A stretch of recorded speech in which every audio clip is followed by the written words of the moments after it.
мына глобальный фондтан 29 миллион доллар келсе, кыз менен кызды үйлөндүрүш керек деп, мына вице-премьериңиз макулдук берип атат. Акылбек Үсөнбекович. Эдил Байсалов деген мырза Кыргызстанда кыргыз улутунун дининин, ыйманынын, салттын наркына каршы идеология эмне жүргүзүп атышат булар? Качан кыргыз кызына кызды үйлөдү эле? Эмне буну токтотпойт вице-премьер-министр? Ошондой эле 4,5 миллион доллар ЛГБТ коомдоштуктарды чыңдоого кетет. Алардын стратегиясын иштеп чыгууга жөнөлөт, колдонулат. Урматтуу кесиптештер. Жылдыз Эсенбековдун кичине толкунданып кетти. Эки сөз менен айткандачы 29 миллион доллар бизге 3 жылда келет. Анан бир коркунучу жерин дагы айтып коеюн, урматтуу министрлер отурасыздар, мына урматтуу депутаттар отурасыздар, биз комитетте караганбыз. Бир эле пункту 900 миң долларды эркек менен эркектин ортосундагы жыныстык катнашка профилактика үчүн берет экен. Ушундай кылып бөлүп алышкан. Сиз могул жерде гейлерди колдоо деген пунктты окудуңузбу? 4-7 жерден көрдүк, ооба, туура. Колдоо эмес, аякта профилактика деп жазылып турат болуш керек. Эми түшүнүктүү да, ушуну сиз көрүп туруп, ушуга чечим кабыл алганга барып атасызбы? Колдогонго. Кеп мен колдоймунбу, колдобоймун да эмес. Бул медициналык маселе. Сиз өзүңүздүн жеке оюңузду айтсаңыз, эркек катары, кыргыз катары, мусулман катары, кыргыздын бийлигинин башында турган адам катары вице-премьер болуп. Мынау программаны колдойсузбу, колдобойсузбу? Мен жана айтып кеттим. Жанагы ооруну жашырса өлүм ашкере деген сөз бар биздин байыркы элибизде. Ошондуктан кандай бир ооруну көйгөйгө биз чара көрүшүбүз керек. Сиз саясий тилде жооп берип койдуңуз. Кыргыз эли баары көрүп турат. Мындай жиркеничтүү нерсени жогорку кеңеште талкуулаган, ушака чейин алып чыккан, ушулга жооптууларын баарын жоопко тартыш керек. Мынау талкууну урматтуу Бакыт Үсөнович, Элмизар Акиевич, Манас ата, Исхак Разаков, Касым Тыныстанов, ушул мамлекетти кургандар көрүп турган болсо кабырда кечирбей турган болуп атат. 29 миллион доллар эмес, 29 миллиард доллар болсо дагы эркек менен эркекти үйлөндүрсө мына отургандар бир тыйынга тетебейт. Кыргыз улутун курута турган, кыргыз улутунун намысын дебелей турган программаны киргизип атасыңар. Ачка калсак дагы ушуну албай койсок болот. Ачка калсак дагы, талада кокон килас терип жеп калсак дагы мунаны албай койсок болот. Биздин улуттун намысы каякта калып атат? Эркек менен эркекти үйлөндүргөнгө ушулардан акча алып. Ушунун үстүндө отурган тиешелүү министр, премьер-министр уят мына. Урматтуу фракциянын лидерлери, мынауга жол берген вице-премьерди баш кылып туруп, президентке фракциянын чечим чыгарып бериш керек. Ушул жерге чейин унчукпай отуруп алып келип, колдоп, ошолорду турган. Булар эртең кече Кемпирабадка чыккан гей-парад кылып. Кемпирабад каерде экенин билбей туруп. Булар эртең дагы мамлекеттин талкаланыш үчүн ошол Европадагы ушундай вице-премьерлердин жарымынан көбү гейлер өзү. Ошондой кылган атат кыргыз коомчулугун. Эгер акылы бар, Кудайдан корккон, эненин ак сүтүн эмген жигиттер болсок, мына жерде отурганына каршы чыгышыбыз керек булардын. Уят бул. Эртең Кудайдын алдына барабыз.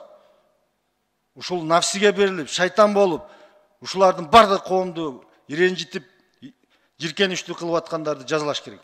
Уят бул.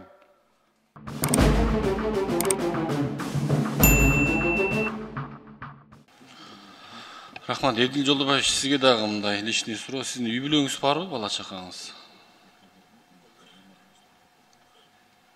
Жооп берип коюңуз. Канча балаңыз бар? Бала чакаңыз барбы? Байсалов эл өкүлүнүн суроосун жоопсуз калтырды. Бүгүн 28 апрелде Жогорку Кеңештин Ата журт Кыргызстан парламенттик фракциясынын жана мекенчил депутаттык тобунун жыйыны өтүп жатат. Анда Жаныбек Кыдыкбаев, министрлер кабинетинин төрагасынын орун басары Эдил Байсаловдун үй бүлөсүнө кызыкты. Сизге жеке суроо. Үй бүлөңүз, бала чакаңыз барбы? Канча балаңыз бар деген суроону узатты. Байсалов депутаттын бул суроосун жоопсуз калтырып, анын үй бүлөсү каралып жаткан маселеге кандай тиешеси бар экенин айтты. Эдил Жолдубаевич, жооп бербейсизби? Түшүнүксүз болуп калды суроо. Түшүнүксүз болуп калды. Кандай тиешеси бар? Мен могу азыркы өйдөдөгү коллегабыз айтып кетти го, жанагы проондор боюнча, грант акчалар боюнча, ошол боюнча эле мааниде сурап атам, сиз колдобой атыптырсыз, ошон үчүн сиздин өзүңүздүн үй бүлөңүз барбы деген ойдо. Экинчи маселеге келгенде мен подробно жооп берем бул боюнча. Ата журт Кыргызстан фракциясы менен мекенчил депутаттар тобу өкмөт башчынын орун басары Эдил Байсаловду кызматтан алуу чечимин чыгарды. Бул чечими сунуштама катары президентке жөнөтүлөт. Аталган фракциялар кошмо жыйын өткөрүп, 2024 жылы глобалдык фонд тарабынан бериле турган 29 миллион доллардын максаттуу пайдаланышын талкуулашты. Эл өкүлдөрү каражаттын көпчүлүк бөлүгү гомосексуалдарды колдоого жумшалып жатканын, ага мамлекеттик көзөмөл киргизүү керектигин айтышты.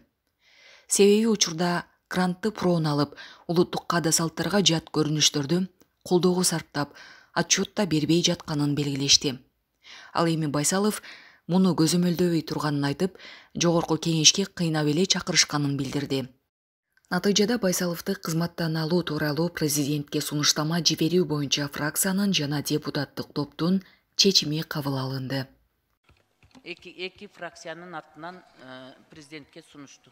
Албетте кошобуз. Жөн эле айтылган сөз эмес да, мен мисалы үчүн адам катары аласа бересем жок, бул кишини мен адам катары сыйлайм. Кызматтык иш боюнча мен айтып атам. Ошон үчүн сунушту чечимге киргизип коюшуңуздар колго салып суранам. Жакын арада биз үй бүлөлүк кодексти алып келебиз, ошону менен баарын реттейли деп атабыз. Буга чейин адам баласынын укугу деп баарын кабыл ала берген экенбиз, каалаганы баарын кылат деп. Азыр эми мындан ары болбойт деп атабыз. Ошо кодексти алып келебиз, май-июнга жетишсек жетишип калабыз, жетишпесек сентябрда үй бүлөнүн кодексин алып келип, мыйзам менен баарын ретке коелу деп атабыз. Үй бүлө деген бул эркек менен аялдын ортосундагы союз деген нерсени бекитип, анан бала чака дегенди тарбиялаганга ошо үй бүлөдөгү жоопкерчилиги бар деп ошону алып келейли деп атабыз. Азыр адам баласынын укугун коргойбуз деп эле биз болгон конвенциянын баарына кошулуп алып турбуз, алар дагы иреттеп чыга тургандын баарынан чыгайлы деп атабыз. Сиз мен берген суроома түшүнүп атасызбы? Же биз нападениеге өтсөм эле ушул акыбалдан чыгып кетем деп ойлойсузбу? Мындай болбойт да. Мен конкретный суроо берип атам. Болуптур, страной комитет менен түздөн түз саламаттык сактоо тармагы иштей турган болсо, саламаттык сактоо тармагынын кызматыны ким көзөмөлдөйт деп атам өкмөттөн. Көзөмөлдөөчү жалпы биздин өкмөт жетекчилиги, бирок мен сиздерге айтып коеюн, мурунку регламенттердин өкмөттөрүнүн регламентинен биздики асман менен жердей. Регламент жетекчиликтин иштегендиги кандай Сиз жооп бербесеңиз эмнеге келдиңиз анан? Сиздер чакырып атпайсыңар, кайра эле. Жок, жооптуу адамды жөнөтпөйсүңөр анан кийин. Сиз баятан бери отурганда, эртеден берки жооп берген сөздө депутаттарга нападениеге өткөндөн башка бир нормальный жооп бербедиңиз, жаман көрбөңүз айткандычы. Сиз болбосо өкмөттүн атынан эмнеге келип отурдуңуз ушул жерде? Эмнеге отуруп атасыз? Ким сүйлөсө ошого дап берип атасыз? Дагы бир жолу айтып коеюн, мен бул чындык, бул факт. Мен буга жооп бербейм. Жооп бербесеңиз эмнеге келдиңиз бул жерге? Анда эмесем кызматыңызды тапшырыңдагы башкаларга иштей турганга бериң да, эмне кереги бар? Келип алып туруп неме парламент менен тиреше бербестенчи. А эмнеге келдиңиз? Жооп берчү адам келиш керек, колунан келген адам иштеш керек. Надира Азимовна, бул киши жоопту. Жок, ошону мен билип туруп сүйлөгөнгө аргасыз болуп атам. Бул киши өзү билбесе эми. Жо мен ошого таң калып, ачуу сүйлөгөнгө мажбур болуп атам. Эми уят да, мен аксакал катары айтышка мажбур болуп атам. Сиз өзүңүздүн милдетиңизди признавать эткиңиз келбейт атат отуруп алып турупчу. Милдетиңизди жасаңыз келбейт атат. Анда урматтуу фракциянын жетекчилери, бир эмес эки фракция биригип өткөрүп атасыз азыр. Анда эмесем тийиштүү фракциянын чечими менен өзүнүн милдетин признавать эткиси келбеген өкмөт дейт. Өкмөт болбой ким болот бул киши? Анда фракциянын чечимин берип туруп президентке сунуш бергиле. Анда ишини биле турган адам келип иштесин, кыргыз элин да кыйнабасын, мамлекетти да кыйнабасын. Азыр эмне керек бар? Биз мисалы үчүн биз мамлекетибизде булардын айткан цифрлары үстүртөн эле цифрларды айтып атат. 30 жылдан бери глобалдык фонддон канча ВИЧ-СПИД боюнча акчаларды алдыган, кана ВИЧ-СПИДтин азайып кеткени. Кана гомосексуалистердин азайганы, азаймак түгүл көчөдө өткөн жанагы пикетке чыккандарды ушул биздин азыркы учурдагы вице-премьер-министрибиз өзү коргоп жүргөн, эки жагында туруп алып турупчу. Убагында мен жаман көрүнгөнмүн, ошону айтып чыгыптыр. Анан келип алып эмнени биз талкуулап атабыз, урматтуу депутаттар? Бизде ушул глобалдык фонд менен иштей турган, координациялык кеңештик жетектей турган вице-премьер-министр бизге кайша сүйлөп, өзүнүн ишине жооп бербей атса, мамлекеттин ишинде провал болуп атса, адамдар гомосексуалист болуп көбөйүп атса, Кошуп койгула, оюн бүтүрүп алсын. анан биз эмнени талкуулап атабыз отуруп алып туруп? Жөн эле ойноп отуруппуз, убакытты кетирип, ден соолугубуздан ажырап, жөндөн-жөн. Конкреттүү түрдө чечимди чыгарайлык. Депутаттар оюнчукпу, парламент оюнчукпу, жыргап отурат, мыскылдап баятан беричи. Мен билбеймин, ортомчу болуп бирөөдүн жазып берген окуп аткансып отчет берип атат бизге, информация берип атат. Шундай болгон экен, шундай болот экен, шундай болуптур депчи. Ал маалыматтардын баары биздин колубузда, кагазда турат да. Жылдыз Эсенбековнан берген, чогулткан, тапшырган маалыматтарында бардыгы турат бизде. Саламаттык сактоо министрлигинен келген маалыматтын баары турат. Бул эмне деген маскарачылык чындыгындачы, урматтуу депутаттар.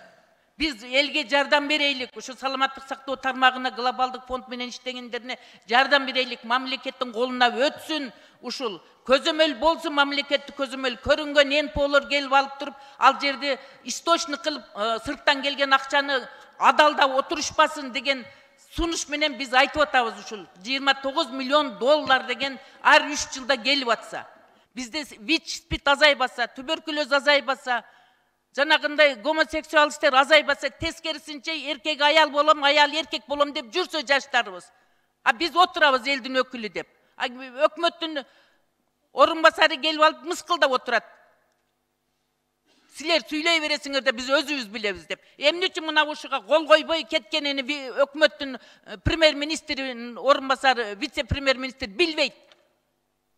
Ушундай заявка кетип атса, кол койбостон жөнөтүп атса, ошончо комиссияны эмнеге түздүңөр? Кудайды карагыла да кичине, мыйзамды да корккула да кичинечи. Ээлеп турган кызматтан, элдин убалынан да корккула да. Кандай коркпойсуңар? Колуңардан келбейби, тапшырып бергиле, иштетүүгө берсин президент, иштей турган кадрларды коюп. Бардык нерсе провал. Айтсаң эле жаман көрүнөсүң. Социалдык тармактын бардыгы провал. Боюш керек бир жакшы иштей турган аял кишилерди ушуну жан күйгүзүп, ВИЧ-СПИД менен энелер тууп атат. Туура эмес айтып атамбы? Энеден туулуп атат ВИЧ балдарыбызчы. Кандай факты болгон эмес да. Ошон үчүн бул күйүп мамлекеттик деңгээлде чечим чыга турган маселе. А биз болсо отурабыз бири-бирибизди кытыгылап коюп, кайым айтышып. Ошон үчүн урматтуу депутаттар, жанагы менин сунушумду колго салыңыз дагы бул тармакты боюнча конкреттүү чечим чыга турган кылып президентке сунушубузду берейлик. Ата журт Кыргызстан жана Мекенчил фракциясынын атынан. Эм жаман көрсөк жаман көрөйлү, биз аш сурап аткан жокпуз. Мамлекеттин кызыкчылыгы үчүн, элибиздин ден соолугу үчүн. Ошон 29 миллион доллар акча Кыргыз мамлекетинин ичинде келип аткандан кийин сарамжалдуу пайдаланбаса, жыйынтыгы чыкпаса, кимдир бирөөдүн 20-30 адамдын чөнтөгүндө адалдап алып туруп, жеп ичип байып 30 жылдан бери кел атса, ана эмне үчүн биз унчукпашыбыз керек? Же туура эмес айтамбы мына ВИЧ-СПИДтин жетекчиси? Айтыңызчы. Азайткан жоксуңар да жылда миңдегенди көбөйтүп атасыңар. Мына азыр эле айттыңыз, бир жылда 1094 көбөйдү деп турупчу. Бул оюнчук эмес да. 1094 жылына ВИЧ көбөйүп аткан болсо, жараксыз тирүү өлүктөр пайда болуп атат. Алардын жашоодо болгон кызыкчылыгы жок болот. Алар канчаны дагы улап атат. Мына бул Бүбүжан айым болсо, шакылдап, сиз бир көп сүйлөйт экенсиз, айткан сөзүңүздүн мазмуну жок. Кылган ишиңердин жыйынтыгы жок. Конкреттүү сунуштарды айтыш керек да. Рахмат. Рахмат, Надира Разиновна. Сиздин бүт сунуштарыңызды эске алабыз. Ошондой эле чечим чыгарабыз. сиз айткандай эле. Бул боюнча катыраак киришпесек болбойт. Рахмат Баксанович, урматтуу Эдил Жолдубаевич. Азыр сиз мындай вице-премьер өкмөттүн мүчөсү катары эмес, бир мындай болгон экен, тиги экен деп бир ортомчулук ролду аткаргандай сүйлөдүңүз да, мындай экен, тиги экен деп. Сиз анын кээ бирки жерлерде мен эч кандай тиешем жок, мен билбейм деп. Бул жерде мына өкмөттүн 2022 жылдын 15 декабрындагы токтому турат, номер 678-де. Ошол жерде жазылып турат.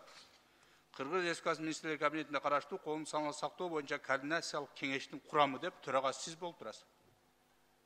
Мына жерде Кыргыз Республикасы Министрлер Кабинетинин төрагасынын социалдык маселелерди тейлеген орун басары ушул кеңештин төрагасы деп жазылып турат.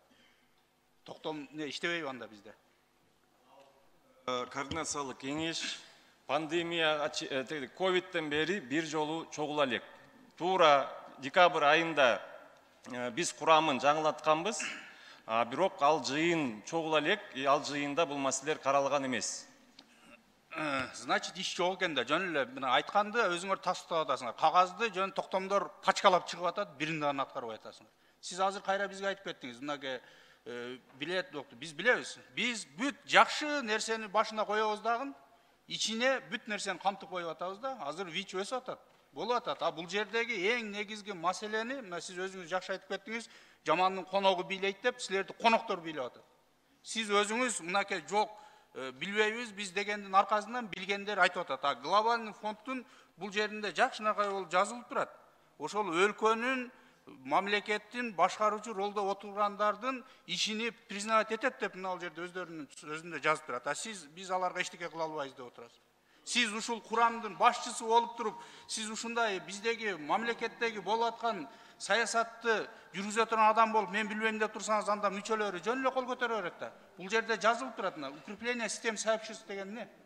Несиз? Укрепление систем сообществ деген пункт бар экен да, булардын ошо акчаны бөлгөндө. Эмне деген бул? Урматтуу Айбек Тураталиевич, жанагы бүт көйгөйлөр ушул мамлекетибизди ким башкарып калган, кандай көйгөйгө, кандай туңгуюк жолго түшүп калганын биздер эле айтып келип, мына азыр президентибиздин жетекчилигинде кайра мамлекет калыбына келтирилип атат.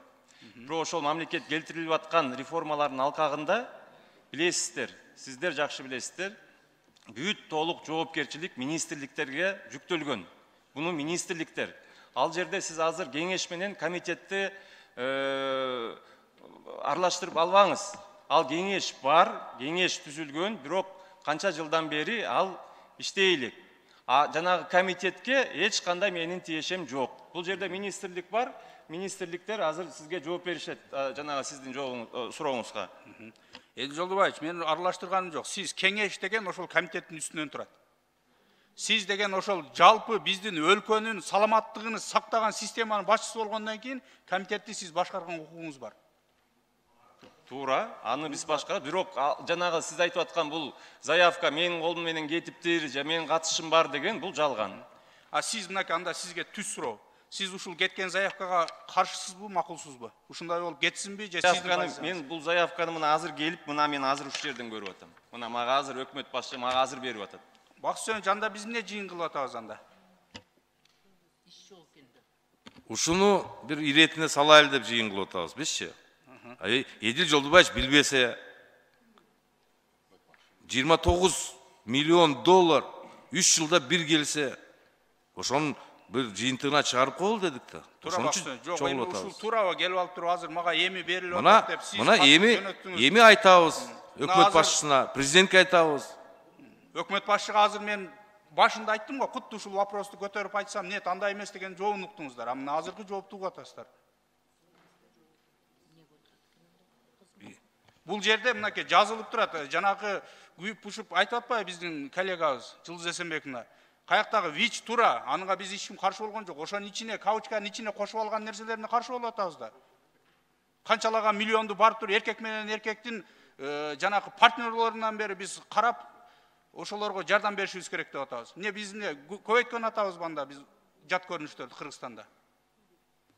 Айбек Тураталиевич, туура айтасыз. Но бардык өзүбүздүн бүгүнкү болуп аткан ушул тармакта иштин бардыгын чечимге жазып туруп, өкмөт башчысына жөнөтөбүз. Өзү чара көрсүн. мына тиешелүү министрликтер жооп бергилечи, айтты го, бул кагаз ушундай кете бергени туурабы?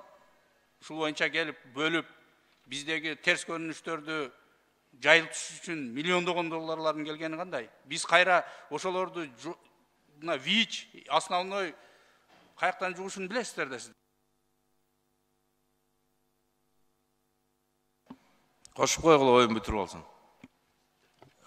Саламатсыздарбы, Айбек Тураталиевич. Бул заявка, бул келерки 3 жылга берилчү заявканын негизги маалыматы. Bunun içinde jana пункттар, модульдар боюнча бөлүнгөн бүт бары. Анан бул заявкага берилген суммалар бул жанакындай уюмдарды колдоо иретинде эмес, ошолордун ортосунда жанакындай инфекция эмелер тарабаш үчүн профилактика жүргүзгөнгө каралган каражаттар. Siz turup durungçu, joldaş zam ministri, geçirip koyasız. Janыңızda zam ministri oturат. Bu kişi компетентный kişi de bu meselede. Siz cevap vermeniz ki bu yerde председатель комиссии oturат, komiteta. Bu zam ministri statusu, tigi kişi daha zam ministri. O zaman siz albanız al cevaptı. Cevaptı bu kişi versin bulayım. Председатель komiteta. Büyük заявканы даярдагандары да ушулар, бергенде да ушулар. Саламатсыздарбы, урматтуу депутаттар. Туура айтасыз, ооба, бул СККнын утверждениясы менен кетет. СККнын жумушу бүттүгү ошол голосование менен, добуш берүү менен өтөт да. Анан бул жерде проблемалар көтөрүп аткан бир жагынан туура, анткени госоргандардын көбү барбайт. Равный количество болгон күндө дагы госоргандардын көбү совещаниядан бошобой барбай калат. Анан добуш берген учурда чын деле энпоштор алар заинтересованы, алар бүттүгү толук барат дагы, иногда ошол моменттер өтүп кетиши мүмкүн. Анткени добуш берүү менен гана чечилет. Бул жерде эч кандай же председательдин эки голос эмес, председатель ал жакта только ошо ведение вот этого совета. То есть жана НПО эмес, международный организациялар экиден тутушпаш үчүн просто ошо порядок болуш үчүн алып барат. Калган суроонун бардыгы добуш берүү менен чечилет. Сиздердегидей эле системада. Анан бул жерде сиз заявка жазганга да заявка жазганга председатель катышпайт, заявка жазганга ар бир эмеден бирден киши катышат. Ошо туберкулезный службадан, НПОдон, СПИДтен, международный организациянын баары кошулат дагы. Ал жака эч ким аралашпайт. СККга алып келгенде дайын болгондо тияка страновой заявка кетет дегенде гана алып келинет. Ал жерден ар бир пункт момундай коюлганда ар бирөөнө добуш берүү менен гана чечилип кетет да. Ошон үчүн силердин жана көтөрүп аткан көйгөй маселе туура деп биз деле силерге макул болуп атпайлыбы? Составын өзгөртөлү. Жок десеңиздер, жок кылып салалы бул СККны депчи. Бирок биздин деген бул жерден айла жок кылган ишибиз бизге деле жакпайт. Ошол жактан МП менен урушуп отурган. Бирок жана глобальный фонддун талабы болуп атат да, ошондой комитет болсун. Ал жака жана 40%-тан кем эмес НПОлор кирсин, жанагы СПИД менен ооругандар. Биз кече эле дагы бир жолу алып, английский варианттын глобальный фонддон алып кече которуп, баарыбыз дагы чогуу отурдук. Анан сиздер айткан жана решение боюнча жанагы КСОСко алып чыгабыз да, жана СККнын составынчы. Ошол жака азыр КСОстон дагы аяка бүт министерствого катышат. Ошолордун чечими менен кабыл алганга биз азыр Минздрав дайындап атат да. Ошо 40%-тын ичине мурдагыдай эмес, 40% деген биз 30% эди жолу айтып кетпеди. НПО 30%. Калгандар жанагы СПИД менен ооругандар, туберкулез менен ооругандар, түрмөдө отуруп чыккандар, ошолор деген катышсын деген требования бар да глобальный фондтун. Ошолордун баарын кошуп жана 40%-тын ичине кошуп эмеге координационный советке алып чыгалыкпы деп ошондой азыр положение дайындап атабыз. Анан КСОстон өтөбү өтпөйбү ал башка маселе. Анткени бул биздин СККнын составын ошол эмеде координационный совет общественного здравоохранения бар, ошол жактан эмеге алыш керек да утверждение. Кыскараак жооп берсеңиз, Асан мырза, Эдил Жолдубаевич, азыр уктуңуз да жообун, а? Уктуңузбу? Не деген бизде бир мамлекетте мындай башкаруучу орган бир муштумга ала турган барбы? Урматтуу Айбек Тураталиевич, сиз министр болуп барыңыз, давайте чечиңиз ошол жер маселени. Мен сизге министр болуп барамбы, барбаймбы, аны сизден сурабайм. Сиз чечпейсиз мен каяка кантип барышымды. Мен сизден берген жообуна жараша сурап атам. Мына барбаса совет госорганда иштегендер мына барбайт деди. Алар барбай калып МПлор көптүгүнөн алар утуп кетет деп атат. Эмне себептен барбай? Сиз координировать этип атасыз да, сиз ошону отурасыз ошол жерде. Мен комитетте отурбайм, мен да бир жолу сизге айтып атам. Ал комитеттер, мына мен азыр бұл жерде ертең менен кішіне сізден сөз ұқтым баса, тил ұқтым. Мен сізге айтып қойын, ертең мен 2 семинарды ашып келдім. 40 акимдер чоғылған жерге барып, 15 минут Ақылбек Сөмекшінің атын айттым. Анан дағы бір жерге барып, дағы бір семинарды атып, анан бирок постоянно сіздер ұғып атқаныңарды онлайн ұғып аттым. Ошондо келдім. Бирок мындай жыйындар көп болуп атат. Мына азыр 2 жыйыныбыз өтпөй калды. Жакта кишилер күтүп атышат. Бирок мына урматтуу депутатыбыз деле 1-2 жолу барыптыр, андан кийин өзүнүн жардамчысы барыптыр. Ошондой эле көйгөйлөр болуп атат да комитетке катышпай калганда. Жолдубаевич, бул жерде менин айтайын дегеним, шуну координация кыла турган сизсиз. Ошолор жыйын өтө турган күндө биздин мамлекеттин келечеги, мамлекеттин бир бул мына өзүңүз баса белгилеп кеттиңиз жана. Бул маселе биздин коопсуздук маселебиз деп. А эмнеге ошол сиз биз кооз сүйлөп атабыз да, ошону аткарбай атабыз да. Эгер биздин ошондой маселе катары каралып атса, эмне себептен ошол бир күнгө заседание добуш бере турган күнү барбайт анда министрлер тиешелүү? Значит, мына жерде айтылып аткан, биздин Жылдыз Эсенбек айтып аткан, ар биринин долясы бар. Ошол 4,5 миллион кетет дегенде алып барып туруп кичинеден берип коет, отуразыңар ошону менен. Ошону менен биздин саламаттыкты, биздин улуттун келечегини башка жака буруп атасыңар. Талкалап атасыз. Азыр сиз мен билбейм, мен минтпейм, тигиндей мындай. Азыр сиз ошол эрте менен котордум деген маалыматты эмне бизге таратпадыңыздар анда? Бериңизчи ошол азыркы 30%, 40% деген маалыматты. Эмне себептен Асан мырза таратылып атат ал нерселер бизге, материалдар? Ал руководствону эме алсаңыздар алып келип берели. Биз өзүбүз эле алып эме которуп окуп көрдүк да, англисчеде экен да, глобальный фонддун сайтында. Себеби мен буну берип атканым Бүйнөк Ажыбековна. Мына глобальный фонд деген мында турат. Бүт бар жогу. Биз окуп, мен мунун ичинен таппадым да. Ошонго мен сиздегини салыштырат элем, азыр көрсөтүп, чын эле бул биздеги данный туурабы же сиз берген туурабы?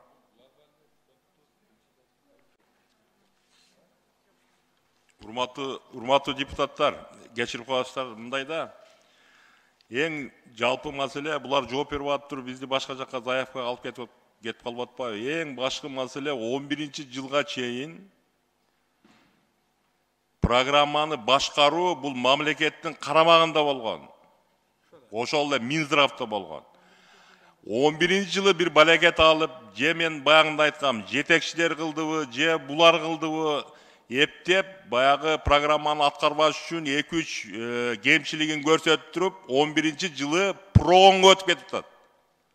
Азыр бул программаны администрирует проон. Ошон үчүн проон бүгүнкү күндө ушул 29 миллион акчаны 4,5 миллион долларын алып отурат.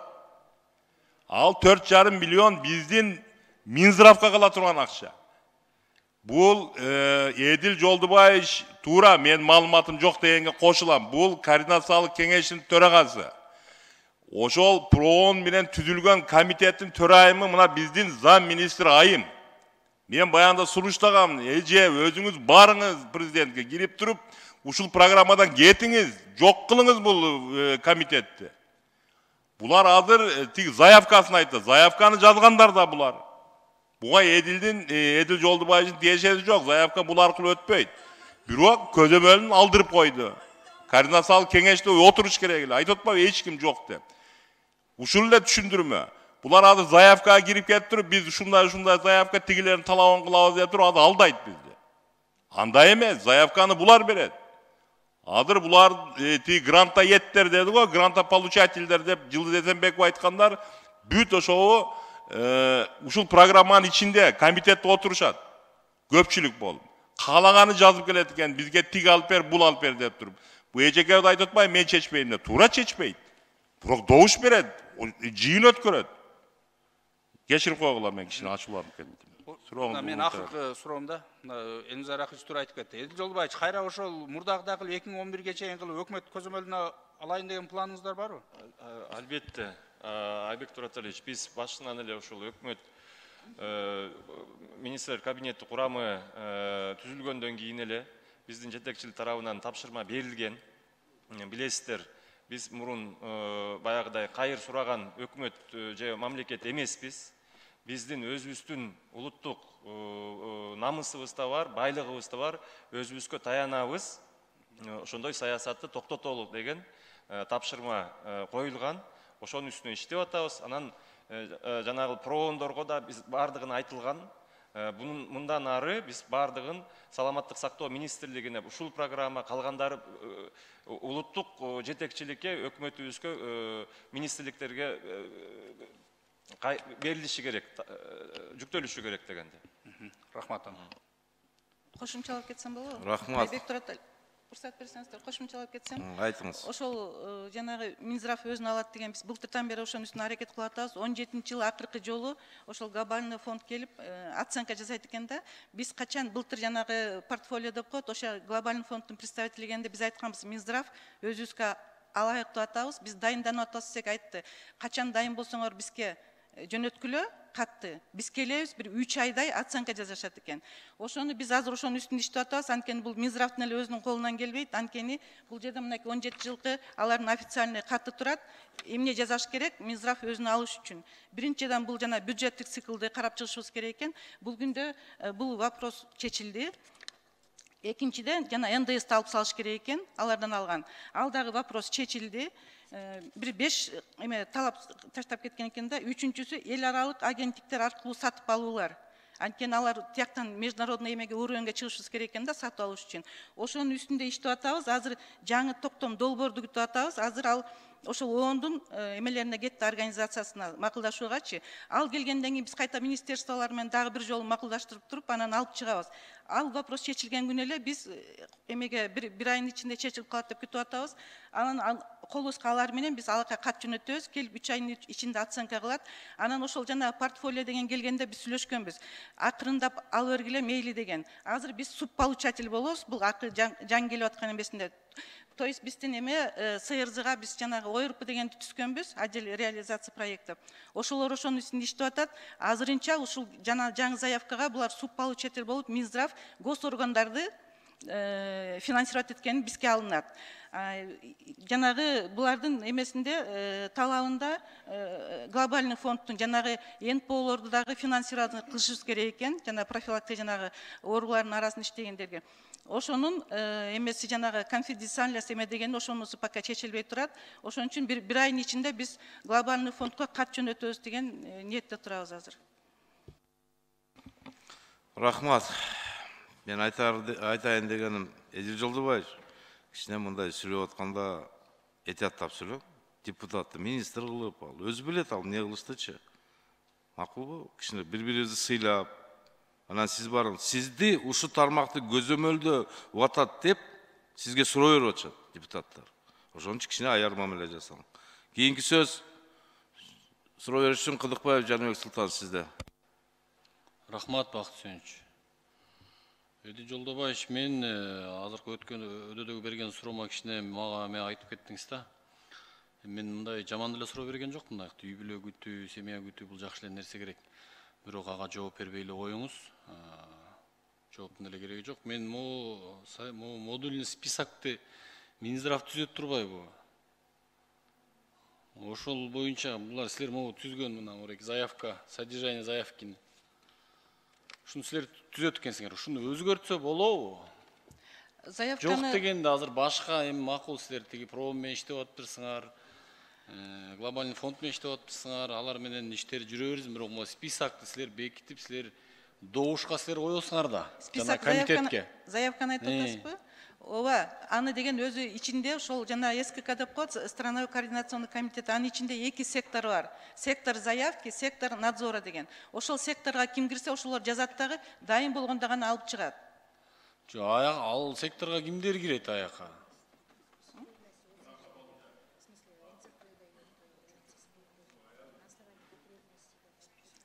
Списокка кирген мероприятияларды да ага ошого катышкан, мисалы үчүн биздин госоргандар бар, ошол жана службаларга кимге направлен болсо ошолор өздөрүнүн потребностьтарын берет. Мисалы үчүн бизде жанагы туберкулезный служба боюнча бир жылдык потребность 300 миллион сом болот экен да.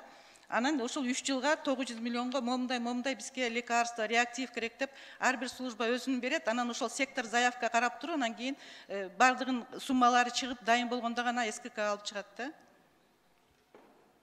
Ушул списоктун бардыгын силер бекитесиңерби? Өзүңөр түзөсүңөр ушу списоктарды? Жок, жана сектор заявка деген бар деп атпайбы? Баягы бүттүгү кирет. Бир эле Минздрав кирбейт, Минздрав кирет, башка министерстволор кирет. СККнын составында бир эле Минздрав эмес, Минздравда аз эле киши, калгандар башка министерстволор кирет. Жанагы Министерство образования, Министерство ГСН кирет. Кимдерге направлен болсо, ошолордун баардыгы кирет аяка. Эдил Жолдобаевич, мен сизге бир сунуш айтат элем, ушуну бир көзөмөлгө алып, ушу Минздравга жана глобальный фонддун бөлүштүрүү жагын баардыгын Минздравга эле алсаңыздар. Анан бул заявкаларды өзгөртүүгө ушуга сиздин өзүңүздүн көз карашыңыз кандай? Мамлекетке алуу, ушуну Минздрав башкарса, жана координационный советти дагы ошол жерге дагы киргизген жанагы мүчөлөрдү дагы алмаштыруу боюнча ушул саясатты жүргүзөсүзбү? Сиздин оюңуз кандай? Урматтуу депутаттар, мен жана туура эмес бир сөз айтсам кечирип коюңуздар. Бирок айткан сөзүм ошол көйгөйлөр жалпы улуттук проблемабыз. Сиздер жогорку кеңештен, биз өкмөт үйүнөн ушундай азыркы абалыбыз менен жалпы канча жылдан бери келаткан абалыбыз ушундай болуп атат. Бул бир заматта оңдолбойт экенбиз, бирок буюрса сиздердин көзөмөлүңүздө биз шуну значит бир канча убакытта чечебиз деген ойдобуз. Кечирип коюңуздар. Албетте бул заявка мен дагы бир жолу кайталайм, тапшырылыптыр март айында. Анан сиздер да билсеңиздер керек, канча эртерээк тапшырылса, ошончо көбүрөөк шанс, ошончо көбүрөөк акча, каражат Кыргызстанга бөлүнөт деп, мына канча жылдан бери ошондой эле былтыркы баягы 3 жыл мурун 30 миллион доллар, 26 миллион долларга тапшырылыптыр, 13 миллиону туберкулезго, 13 миллиону ВИЧ-СПИДке. Анан ошону мартта жөнөтүшүптүр. Биз азыр да сыртта туруп баарлаштык, кандай кылсак? Биз азыр толугу менен чалкабыздан кетип, жоюп салабыз, баш тартабыз, башкача кылабыз деп айтсак, жанагы мен сиздерге айткандай ПРООНдун глобалдык фонддон бизге кайрылып, буларга да чыгып, мындай кандайдыр бир кыйкым, анда эми акча азыраак бөлүнүп калышы мүмкүн. Өзүңөр билгиле, эми албетте мамлекет өзүңөр чечим силердики деп атат. Дагы бир вариант, урматтуу депутаттар, ошол акчаны биз анан келгенден кийин дагы кайра бөлүштүргөнгө мүмкүнчүлүк бар деп дагы бизде бир канча коллегаларыбыз айтып атат. Ошону биз чечишибиз керек, бирок кандай болгон күндө дагы бул жерде баардыгыбыз эми түшүнүп турабыз, жоопкерчилик менен карашыбыз керек. Жанагындай наркомания, ВИЧ, СПИД арабызда бар. Ошолорду биз чечишибиз керек. Баш тартсак деле болот, бирок азыркы абалыбызда мындай акча грант түрүндө келип аткандан кийин биздин саламаттык сактоо министрлигине бул акча керек деген ойдомун. Толуктап кетсем болобу? Биз ошол Эдил Жолдобаевич айткандай, биз көп эме алдык да, кайта чакырсакпы, анткени жана сиз айткан 2-чи, 3-чү акно дегендер бар экен да, чакырып туруп кайта кылсакпы деп. Анан кийин баарыбыз мурда мен го жакындан бери аякта СККда бир жарым жылдан кичине ашты. Мурдатан бери канча 20 жылдан бери алып жүргөн опыттарды баарын карап көрүп туруп, мындай чечимге келдик да, где-то сентябрь, октябрда уже Кыргызстанга акча чечилип, одобрение болуп түшүп калса, ошондо ичинен алмаштыра берсек, жана бардыгын өзүбүздүн жана кандай каалап атсак ошондой болуп өзгөртсөк, ошондо болот. Ага чейин өзгөртүп жиберсек, глобальный фонд отказ берип коюшу мүмкүн экен да. Түшүнүктүү. Бул жакта жанагы бул списагыңарда жазылып турбай мындай эми айткандан да тил барбайт экен, буякта эркек менен катнашканга ошол жерге расходу акчанын бөлүнгөн акча көп экен да, аларга. Алардын арасында дагы ошондой ВИЧ-СПИД оорулары жанагындай аныкталып чыктыбы? Эмне үчүн буларга мынчалык көп акча деген ойдомун да. Эми ал андай биздин Минздравдын учетунда эмес, бирок жана международный организация эмелерде учеттору бар экен. Ошол сиз эмес, менин да тилим барбайт. Ошого 16900 Кыргызстан эмесинде территориясында 16900 киши бар деген ошондой данные бар да. Ошолорго акча бөлүп берип атасыңарбы? 16900 деп ошолордун учетунда ошондой бар. Эмнеге коротулат? Бирөөңүздөр түшүндүрүп бериңиздерчи.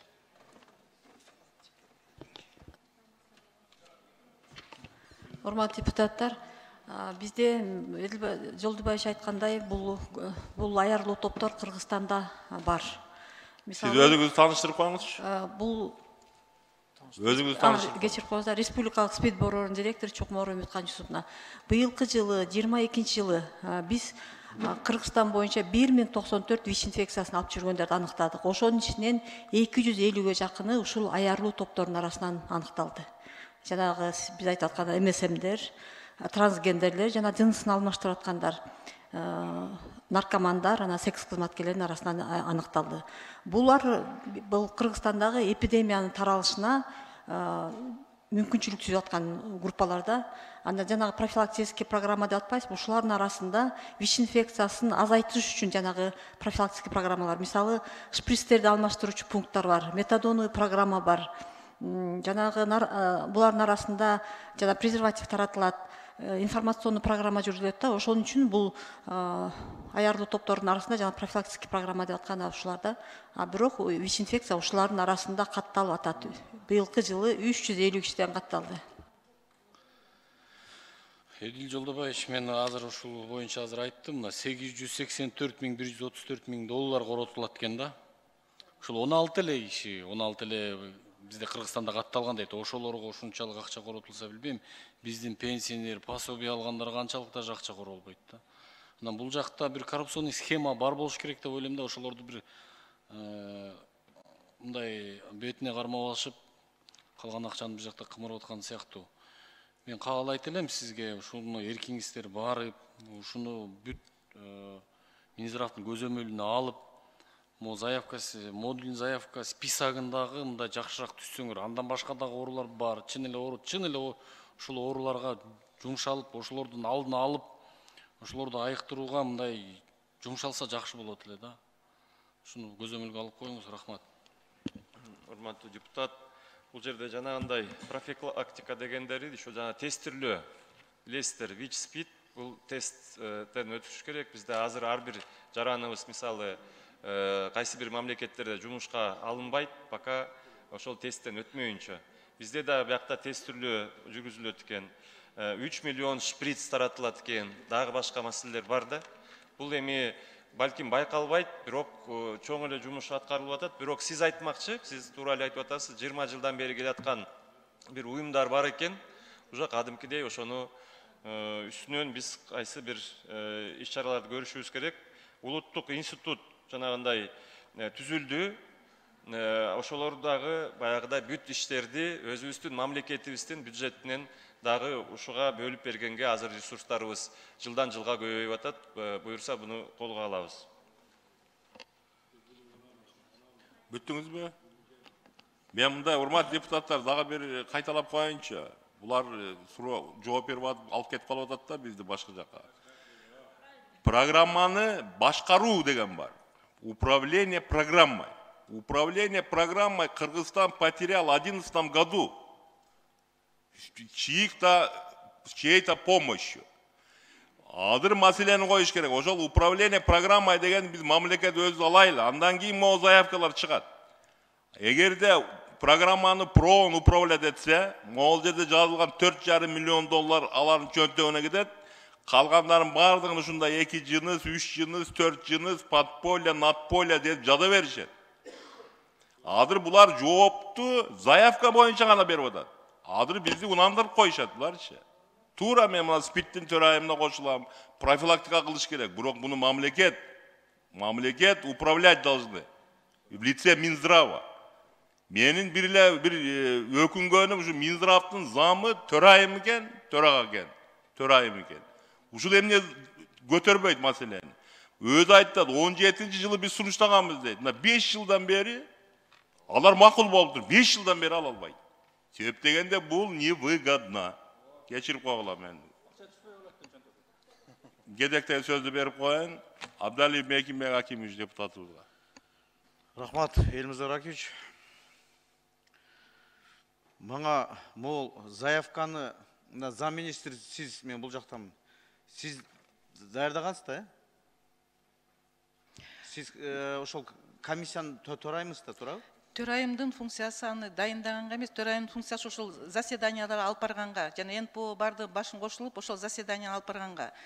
А заявканы деген эки сектор бар ичинде, утвержденный ошо СККнын ичинде сектор заявка и сектор надзора деген. Ошол сектор заявкага бүт министерстволор, НПОлор, международный баары кошулат. Ошолор отуруп 2 ай 3 ай ичинде иштеп чыгып, анан кийин гана голосованияга алып чыгат.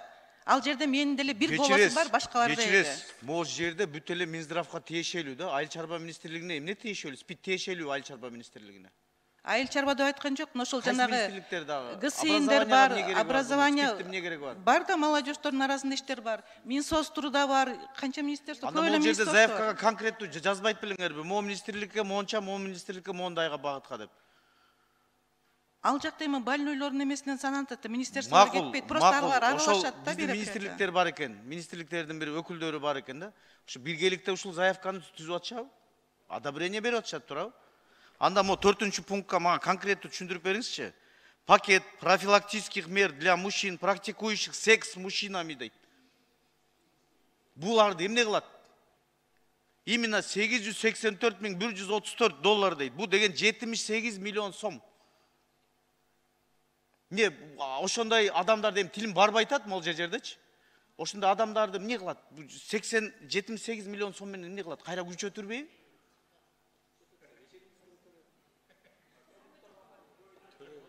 Аларга эмне условия создавать кылып береби? Эмне кылат? Түшүндүрүп бериңизчи. Саламатсыңарбы? Катайдын статья эмне белгиленет? Рухсат берсеңер жооп берип койсом, мен Республикалык СПИД борборунун директорунун орун басары Бекболотов Айбек. Мен да ошол страна мамлекеттик координациялык комитеттин альтернанты болом. Бул программаларда глобалдык фонд ошо акча берердин астында өзүнүн талаптары менен жөнөтөт. Ошо айрылуу топтордун арасында сөзсүз түрдө 50%га чейин ошол каражаттарды колдонгула депчи. Ошолордун арасында ошол МСМ деген эркек менен эркектин ортосунда жыныстык катнашта болгон адамдардын арасында профилактикалык жумуштарды жүргүзгүлө дейт. Ал ошо минималдык пакет деген ал ошо тестирлөө жүргүзүү жана презерватив таркатуу, ошолордун арасында маалымат берүү.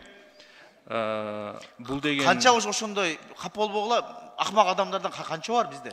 Бизде болжолдуу саналуу менен 16.900 адам Кыргызстанда бар деп эсептелет. 16.900 адам барбы катталган? Именно ошондойлор жанагындай. Ошондой, анын ошол НПОлор аркылуу жылына 14.000 адамды ошондой камтып, ошондой презервативтерди таркатып, маалымат иштерин жүргүзүп, тестирлөө иштерин жүргүзгөнү бул ПРООндун отчету боюнча 14.000 адам да.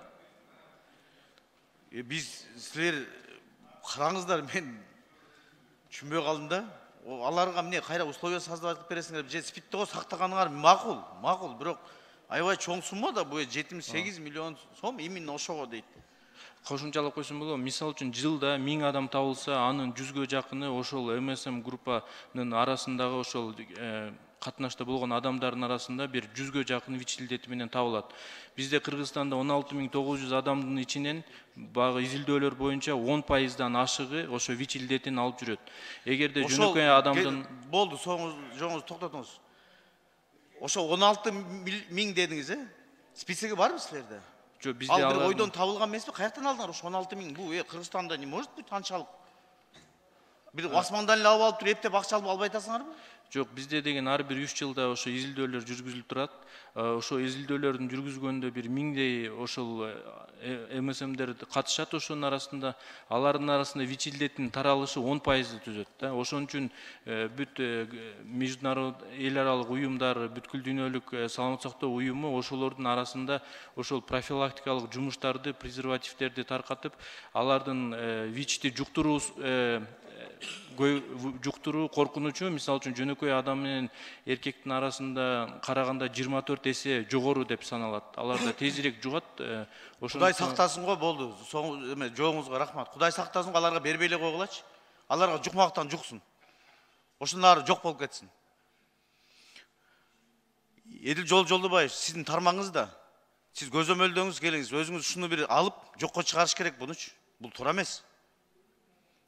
Өтө чоң көп суроолор бар. Эми тилим барбай атат, эмегечи, сөздөргөчү. Кудай гана сактасын да. Келиңиздер, биз фракция бир жакшы бир чечим чыгарайлы бүгүнкү эмени угуп. Мындай кылса болбойт. Рахмат. Рахмат, Бекимбек Акимович. Урматтуу депутаттар, уруксат берсеңиздер, Жылдыз Эсенбеков ушул маселе боюнча көп нерсени билет да. Азыр ушул кишиге сөз берсек, ушул киши суроолорун берсе, көп нерсе силер үчүн да маалымат болот да. Анан кайсы сурооңуздар болсо, өзүңүздөр анан бере бересиздер. Азыр жылдырып туруп, Жылдыз Эсенбековго каршы болбосоңор сөз берип койсом кандай дейсиздер? Же кете берели тизменен. Мейли. Матраимов Искендер Исмаил, сөз сизде. Рахмат. Биринчи Эдил Жолдубаевич, мен сизге как жашым улуу катары, ана мамлекеттик кызматтарда көп жылдан бери иштеген катары. Эми муну кабыл аласыз, албайсыз өзүңүздүн ишиңизде. Сиз бүгүнкү күндө Кыргызстандагы эң баягы белгилүү саясатчы да, сиздин биринчи долдуңуз саясатчы да. Экинчиси ана мамлекеттик кызматкер.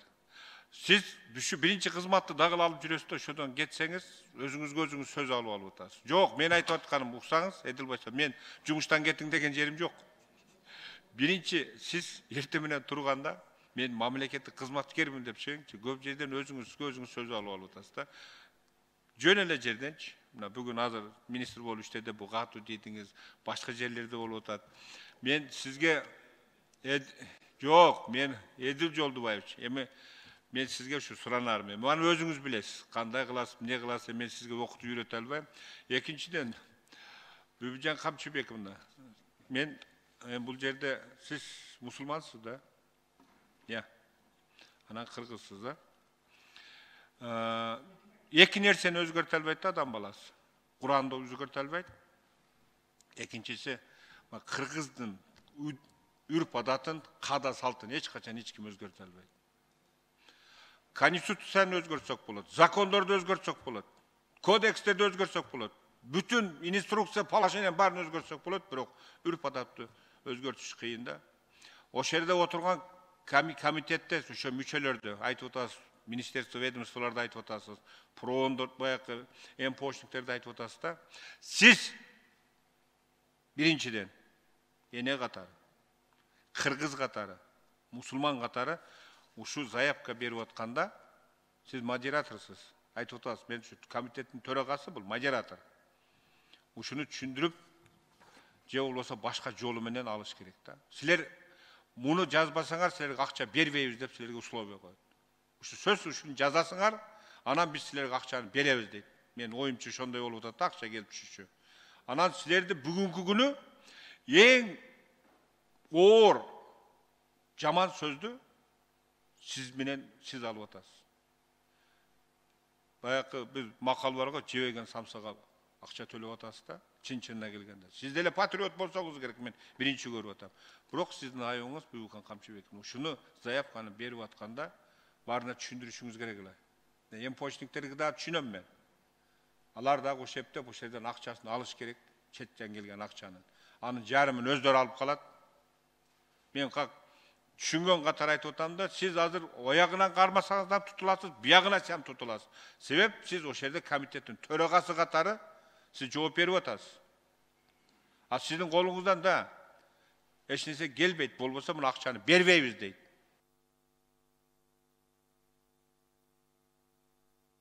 Кошпойло, оюн бүтүрүп алсын. Искендер Исмаилович, туура айтасыз, мен жүрөгүмдө патриотмун. Анан сиздер айтып аткан баарына туура кошулам. Мага деле жакпайт ошок турганча айла жоктон жана кыргызча айтып коктоп, мойнун байлан иттей болуп, биздин больнойлорубуз дарыс калбасын деп эле мен канча жолу айттым, мен отказ берип эле кетейин деп. Мага да жакпайт ошокто отуруп талашып тартыш МПОлор менен тиги мынакей качкан кишилер билет кандай талаш тартыш болот. Кыйкырык өкүрүк болот. Биздин эмеге жакпайт ал. Сиз айткандай жана башка жагынан дагы алдагы сөздөрдү айтып ошол жерде обсуждениени өзү эле адамга кандай эме алып келет да жүрөгүнөчү. Анан бирок жанагы сиз айтып аткан мисалы үчүн ошолор жазып атканда обсуждение болот. Анан айла жок, мынакей глобальный фондтун бизге акча беребиз дегенде момундай требованиясы келет. Ичинде кээ бир нерселер жазылат. Жана сиз айтып аткан эмнеге аларга көп акча деп атпайсызбы? Бул жерде бир пунктусунда требование к направленности заявки деген. 50% ошол ключевой уязвимый группа населения кетсин деген жерлер бар да. Ошондуктан айтып атпайм, биягында карайсың, биягында карайсың. Буларга эрегишип минтейин десең, биздин больнойлор дарысы жок калат. Ошон үчүн чынында мен деле туура силердин баарыбыздардын эле негизги каалаганыбыз баары эле бирдей болуп атат. Айла жоктон ошо акчаны алыш үчүн ушундай шакка барып атабыз да. Түшүндүм, менде суроо жок башка. Рахмат. Кезектегі сөз Садырбаев Жылдыз Сенбековна, сізде. Рахмат. Эдиль Жолдубаевич, вы должны признать, что вот эта заявка, которая вызывает такое возмущение, она ушла с нарушением положения о комитете. Это 100%. То есть КСОС должен был одобрить эту заявку. Она ушла без одобрения. Это уже нарушение. Это нужно отозвать эту заявку. Она ушла с нарушением. Вы согласитесь с этим? Жылдыз Сенбековна, вот здесь еще раз хотим сказать, потому что очень много уже здесь в прессу выходит, что здесь заявку якобы я утверждал. Вы должны были ее утвердить. Да. Обязательно. Вот без вашего утверждения эта заявка не должна была уходить. Это страновой комитет, он, как уже было сказано, оказывается, такой состав, они сами себя объявляют, обновляют. Я сейчас вот запрашиваю, на основании чего, кто формирует состав совета. Мне сейчас отвечают, что состав комитета, они там секретариат, какую-то ротацию сами проводят. Нет, вы, Эдиль Жолдубаевич, вы меня извините, пожалуйста, есть положение о комитете, оно нарушено. В положении о комитете состав СКК утверждаете вы. Нет. Координационный совет общественного здравоохранения утверждает. Это однозначно, вы просто не в курсе. Нет, например, если уйти в историю, в 2017 году состав СКК был утвержден, тогда действующим, заявка была утверждена тогда действующим заместителем председателя Кабмина Султанбековой. Она утверждала эту заявку. То есть только после ее одобрения заявка должна была уходить в глобальный фонд. Это нарушение положения, во-первых. Во-вторых, вот здесь вот представители РЦСПИДа сейчас говорят о каких-то виртуальных цифрах. 16 900 гомосексуалистов в стране – это виртуальная цифра, это мертвые души. Вы их не знаете, кто они, вы их придумали, чтобы списать такие огромные деньги. Это однозначно. Это оценочные цифры. Их на самом деле нет. Вы должны это признать. Не надо здесь уводить моих коллег в заблуждение. Это все вы не можете учесть, у вас нет ИНН этих товарищей, и точно так же, как у вас нету и этих секс-работников, которым вы тоже выделяете огромные деньги. Это просто мертвые души. Это нереальные люди. Вы не проводите никакой мониторинг, не отслеживаете их и учет их не ведете. Это однозначно. Во-вторых, Эдиль Жолдубаевич, мы уже сказали о составе комитета. То есть там преобладают вот эти НПО и международные организации. И самое главное, здесь есть конфликт интересов. Вот члены, которые сидят в комитете, они являются грантополучателями. Они 100% являются грантополучателями. Вот представитель партнерской сети Айбар Султангазиев уже в течение скольки больше 10 лет он является членом комитета и грантополучателем. И вот в его пакете вот, укрепления систем сообществ, в этой заявке есть такое слово – разработка стратегии развития вот этих движений, ЛГБТ-движений. Это вообще не такой нонсенс. То есть мы за деньги государства, эти деньги выделяются кыргызскому народу, Кыргызской республике. Мы укрепляем сообщество ЛГБТ. Это вы считаете нормальным, да? Вы знаете, вот во время заседания я зашел вот на сайт вот, глобального фонда, здесь в основном материалы на английском языке, я вот на английском все это ознакомливаюсь, действительно там некоторые вещи прописаны про конфликт интересов. Вот, здесь мне на русском языке принесли, что якобы вот требования глобального фонда, что 40% должны составлять представители неправительственных организаций и лиц сами вот уязвимых слоев населения. Я, честно говоря, вот ищу уже второй час, не могу пока найти эту цифру 40%. Жолдубаевич, там нету никаких процентных соотношений. Там говорится, что они должны быть в составе комитета, но сколько процентов они должны составлять, этого нету. Это четко написано, что просто они должны быть представители. Да. И самое главное, Эдиль Жолдубаевич, вот за все годы работы вот этого комитета этих денег нету эффективности. Количество больных СПИДом и туберкулезом не уменьшается, они только увеличиваются. Это говорит о том, что все эти меры и все эти деньги уходят просто в воздух. То есть они неэффективны, абсолютно неэффективны. Так как ПРООН является тем объектом, который никто не имеет права требовать отчет, и их всю работу невозможно проследить. То есть эти деньги, получается, совершенно бесхозные, абсолютно неэффективные. Нужно однозначно расформировать эту заявку, отправить новую заявку, и в первую очередь нужно расформировать этот комитет.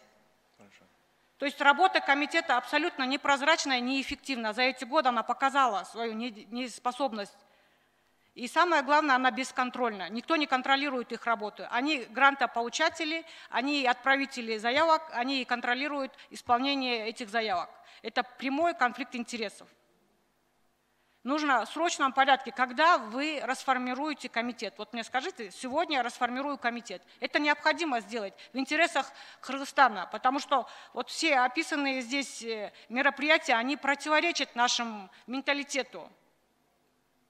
Здесь на лекарственное обеспечение уходит очень маленькое количество денег. Все это вот эти профилактические меры.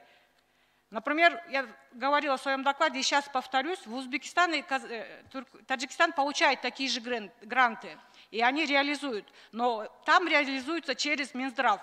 И там нету понятия гомосексуализма, потому что это криминализированные статьи. То есть, если там факт подтверждается гомосексуализма, то это карается наказанием от 1 до 3 лет лишения свободы. То есть в их заявке этих слов нету, но тем не менее они эти деньги получают и реализуют. И гораздо успешнее, чем наша страна. Вы знаете, я бы сейчас, тоже мне ничего не стоит сказать, да, вот присоединиться к хору вот этих слов и сказать, это не соответствует нашим национальным традициям, да вы что, здесь отменить, закрыть. Но вот именно вы, как врач, вы понимаете, что эти категории группы лиц есть, проблема есть, опасность заражения, распространения вот этих смертельно опасных инфекций есть, поэтому мы должны продолжить. Я это хочу сказать просто, чтобы... Вот. А насчет вот ваших вот этих слов, насчет странового комитета, я вот сижу сейчас в режиме WhatsApp, спрашиваю, а когда этот страновой комитет был и кем сформирован? Они тоже сказали, 5-6 лет назад был сформирован. Я говорю, а потом сейчас что? Они говорят, сами себя, секретариат комитета сам себе назначает членов. То есть я думал, еще это приказ министерства есть. Вот вы требуете, какой приказ отменить? Я вот сейчас сижу, думаю. Нет, Эдиль Жолдубаевич, все дело в том, что все это вы должны контролировать. Есть положение о КСОЗе, Я не могу все контролировать. Ну, вы обязаны. Вы являетесь заместителем кабинета министров по социальным вопросам. Это вот ваше ведомство, вы должны контролировать СКК. То есть есть положение. Но я же не могу сказать, что вы не успеваете, поэтому вы это упустили, и это нормально. Уважаемый депутат, уважаемый председатель, біз сіздердің резолюцияларды күтеміз. Естественно, жоғарғы кеңеш определяет политику и основные направления. Если мы вместе с вами разделим риск потери вот этого гранта, то мы, конечно, на это пойдем. Эдиль Жолдубаевич, самое главное, вы все время говорите, что есть наркоманы, есть гомосексуалисты, есть лесбиянки, это никто не отрицает. Но их количество тоже никто четко не знает. Но вы должны знать, что ВИЧ распространяется сейчас в последнее время среди общего населения, среди гетеросексуалов. То есть они не являются, вот эти сообщества, какими-то уязвимыми, особенными. Самое главное, и ВИЧ, и СПИД распространяется не среди них, а среди общего населения. Вот в этой заявке нету ни слова про первичную медицину, которая сталкивается первично с инфекцией. Нету ни одного слова. Нету слова про санэпидслужбу, которая тоже умеет и знает, как локализовывать очаги инфекции, как работать вообще с инфекцией. О них слова нету. Это нужно вот поставить во главе угла, что инфекция распространяется не среди уязвимых слоев населения, так называемых. Чем они уязвимы, я не знаю, потому что гомосексуалист, он не больной. У них имеются те же самые наборы хромосом, как и у здорового человека. Это просто их, как мы их раньше называли, люди с неправильной ориентацией. И никак они не уязвимы. Мы должны думать об общем населении, среди которых идет общее распространение, самое большое распространение идет. Почему в этой заявке нет слова про это общее население, про первичную медицину, про участковых врачей, про санэпидслужбу? Уважаемая Жолдас Исенбековна, я сожалею, что мы это довели до вот такого уровня, до заседания целой нашей правящей фракции. Я вот первый раз слышу то, что вот вы говорите самые, все это, правильные вещи, я вот абсолютно вижу, действительно. Вот, я со всем вот тем, что вы говорите, согласен. Почему мы с вами не смогли, вот вы как член СКК, почему вы ко мне не пришли, не позвонили, как-то по другим вопросам Эдил Жолдубаевич, мы вас вызывали на комитет, вы все время избегаете участия в нашем комитете, соцкомитете. Я же не виновата, что именно вы являетесь координатором соцблока, что вся медицина это подчиняется вам. И именно вот эта заявка, она должна уходить с вашего одобрения. То есть она ушла с нарушением. И самое главное, вот вы все время говорите, процентное соотношение, требования глобального фонда нету процентных соотношений. Они просто говорят, что должны быть учтены эти слои населения. Жылдыз Эсенбековна, қысқарақ. Уже повторяться начали. Все? Жооп бересіз бе, Эдил Жолдубаевич? Жооп бердіңіз бе? Мен мындай бір тақтап қойғанша, Эдил Жолдубаевич, сізге бір эле суроо беріп отат Жылдыз Эсенбековначы. У вас хватит политической воли расформировать вот этот чертовый комитет. Извините меня за выражение. Я уже начал. Вопрос только в этом задать Жылдыз Эсенбеков. После такого резонанса, после вот такого резонанса, это вот только начало этого резонанса, у Кабинета министров нет иного решения, кроме как срочно, сегодня же мы считаем комитет распущенным, мы будем вступать, значит, я сам лично и с глобальным фондом переговорю, и с ПРООН переговорю, и все вместе будем работать. Но я вообще еще раз хочу подчеркнуть, что это не означает, что мы закроем глаза на такие проблемы, на другие проблемы. Мы все вместе будем этот болезни решать, лечить, помогать. Рахмат. Процедурный экинчи микрофон.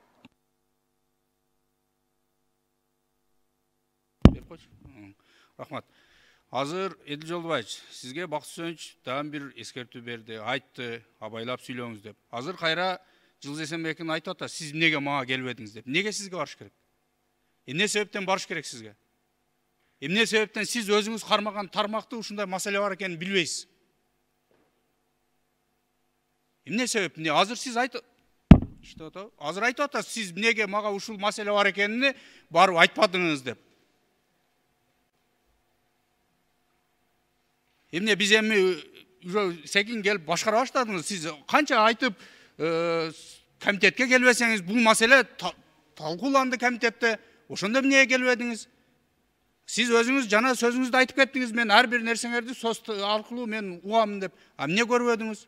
Бул бүгүн чыгып аткан жок да, аргасыздан ошол комитетте көтөрүлүп, эч кимиңер мынтип көңүл бурбагандын негизинде фракцияга алып чыгып атат. Ушул жерден айтайлы, үнүбүз жетсин деп. Сиз кайра келип алып мага эмнеге айтпадыңыз деп. Эмне депутаттар сизге ар бир күнү кабар берип турсун мында. Айбек Тураталич, түшүнүктүү болду окшойт. Келгиле тизмемен кете берели. Кезектеги сөз суроо беришин Талиева Камила Абдыразаковна сизде. Рахмат. Маселе албетте проблема бар. Бул жерде министрдин орун басары айткандай, бул ВИЧ-инфицированныйлар, туберкулезу мына Минздравдын отчету боюнча бул жылдан жылга туберкулез жоюлуп атат дегениңер менен бар да туберкулез. Туура ошол шырмада ооруларды, анан ошонун ичинде берки бул маселе менен мен да бир кезде алектендим эле, таптакыр карамандай каршы чыгып. Бул глобалдык фонддун требованиясы деп коркуй деп Минздрав ошол 29 миллиондон ажырап калабыз деп коркуп келет да. Biz ошолордун шартына эмне десе макул болушубуз керек деп.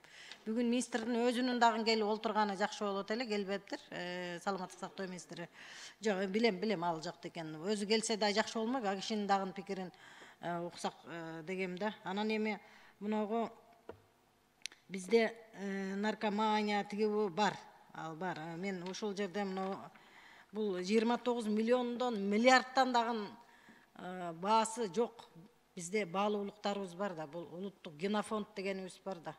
Biz oşon maselе, akçadan burada biz uluttuk genofondda oylaşıyoruz gerek bu. Anam o yerde çınında Edil Joldubayev bu koordinasiyalык kengеште siz kalaysızbı, kalabайсызбы, men de bir kezdе kalabasam da жетектегенмин, көзөмөлдөшүңүз керек да. Бұл өтө щепетильный, өтө этият, аярлуу проблемалар бар мунун ичинде. Анан эми биздин кылмыш жаза кодекси менен тыюу салынган уюмдардын стратегиясын аныктап отурсак, анан кийин бул эмне, бул биздин мыйзамдарыбыз жол бербейт. Бул жанагы атын атагандан баарыбыз этияттанып аткан жол бербейт ага. Бирок ошонун силер стратегиясын иштеп чыгып, ошого акча которуп, анан эми берди албетте белгилүү.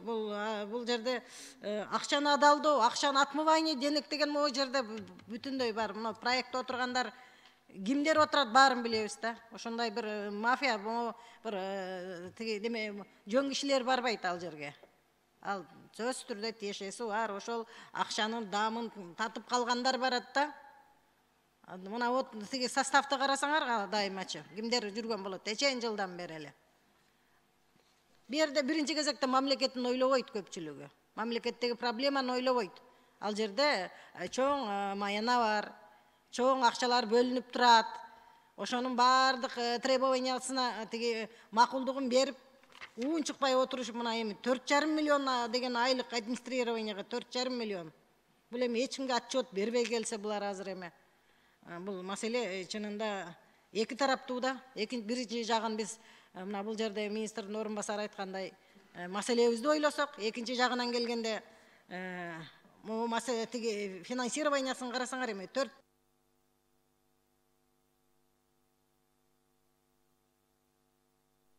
Кошуп койгула 10 секунд. Мына 4,3 миллион бул ошо бизге мамлекетте тыюу салынган уюмдарга бөлүнөт. Бул бүт баары баягы таптакыр туура келбеген маселелер да, мындай алганбызда. Ошонун үстүндө дагы мына азыр Жылдыз Эсенбек туура айтып атат бир чети муну маселеничи. Маселени эми ушунча жылдан бери мына 2011 жылга чейин мамлекет өзү көзөмөлдөп, Минздрав өзү көзөмөлдөп келсеңер, анан 2011ден кийин бул жерде сөзсүз кызыкчылыктар болгон. Биз мамлекеттин көзөмөлүндө болуш керек. Мамлекеттин саясаты, идеологиясын мамлекет көз алыш керек. Бир башка бир проекттер келип диктовать эткен тиги мындай жагдайдан кетишибиз керек го. Мен Кошуп койгула, оюн бүтүрүп алсын. Мен эме кылбай эле тургулачы, мына ансыз деле бүтүп атабыз го. Ошон үчүн Эдил Жолдубаевич, бул соц тармагы өтө оор. Сиз мен көрбөй калыппын дебеңиз, бул менин кемчилигим, мен көрбөдүм деп моюнга алып эле койгула муну чынында. Муну заявканы көрүп чын бул жердеги 5-6 позицияларды карасаң эми бул таптакыр биздин мамлекеттин идеологиясына туура келбеген маселелер. Анан могу статистиканы айтып атасыңар, чынында ал нереальный тиги адамдар могу айтып аткан статистикаңар. Силердин изил бул кандай кылып изилдөө жүргүзүп, эми изилдөө деп атасыңар албетте. Бул жерде эми жана башкаруу программасын мамлекет өз көзөмөлүнө алып, отчеттор ошол государственный подход менен жазалган статистикага гана ишенебиз да биз. Андан башка статистика эсептелинбейт, бул мындай так нака депчи. Ошон үчүн нукура мындай бир өзүбүздүн мамлекеттик башкаруу программасы менен мамлекет өзүнүн колуна алыш керек деген мен сунушту айткым келет. Ушуга барышыбыз керек. Рахмат. Рахмат. Кезектеги сөз Атажан Рысбек Исламовичте. Чоң рахмат, Бакыт Үсенович. Азыр Жылдыз Эсенбек мына абдан туура маселени айтты, суроолор да берди. Эдил Жолдубаев дагы жообун кайтарды да. Mo комиссиянын, комитеттердин мүчөлөрүн кайра түзөбүз деп айттыңыз да. Ушул комиссияга, комитеттин мүчөлөрүнө НПОлордон аласыздарбы, албайсыздарбы? Ошол боюнча бир маалымат берип койсоңуз. Урматтуу Рысбек Исламович, мен өткөндө эле 5 мүнөт мурун айттым эле, мен таба албай койдум бул сайтта деп. Азыр мага жөнөтүштү бул адистер. Баланча эмеси, действительно англисче жазылып туруптур. Ошондой страновой комитетте 40%-дан минимум 40%-ы ошол бейөкмөт уюмдардан болуш керек деген талап бар экен. Мына мен сизге дагы жана ссылканы сиздин помощникке берем. Ошондуктан албетте бейөкмөт уюмдар болуш керек. Андайлар бар. Бизде докторлар бар, жанагындай адистер бар, ошолорду биз киргизишибиз керек. Бирок мен макулмун, жанагындай конфликт интерес болсо, өзү отуруп алып, өзү бөлүштүрүп, өзү ошактан каржыланганга тыюу салыныш керек 100%. Өзү өзүнө тартып, өзү өзүнө бөлүштүргөндү биз токтотобуз. Анан албетте бул курамындагы биз жаңылап, ошол эле эл аралык талабына жооп бере турган бейөкмөт уюмдарды тартабыз. Жана башында урматтуу биздин генерал Элмир Ракиевич абдан туура маселени айтты. Сиздин эч кандай бул жерде тиешеңиз жок экен деп, сиз да мен тиешем жок деп айттыңыз да. Ушул комитеттин курамын баягы сиз өзүңүз карап, өзүңүз көзөмөлдөп, өзүңүз бөлүп деп, ошо биз башында эле Элмир Ракиевич айтып койгондо биз мындай туура кабыл алат элек да. Бизге берген маалымат боюнча бүт башында сиз турасыз деген маалыматтар менен биз кичине мындай түшүнбөстүк болуп калды да. Анан азыркы учурда ВИЧ-СПИД кургак учук жана безгек оорусу менен канча биздин жаран катталган? 12 000 деп айтылып атат. 1 апрель 23 жылга 12.500 киши катталды. Эпидемия башталгандан бери 3146 киши каза болду. Анан мо туберкулезный больницаларды сиздер жаап салдыңыздар да, туберкулез жылдан жылга көбөйүп жатпайбы? Ким жооп берет? Жок, мен жооп берейин. Мен Кадыров ушу улуттук фтизиатрия борборунун директору. Бизде жылдан жылга туберкулез азайып атат. Сравнение боюнча эле айтып коеюн, эң жогорку көрсөткүч 2001 жыл болгон. Ошондо бизде 100 000 калктын санына 168 случай болгон. Мо 22 жылдын көрсөткүчү боюнча 60 эле болуп атат. Бизде туберкулез азайып атат. Ошондо абсолютный числода бизде 22 жылы болгону 4018 эле киши жаңы табылган туберкулез эле катталды. Азыркы учурда оорулар азайып атабы? Туберкулезный оорулар азайып атат. Азайганы жакшы экенин, азайып эле жок болуп кетсин. Анан урматтуу Эдил Жолдубаевич, ушул глобалдык фонддон бөлүнгөн акча келет го.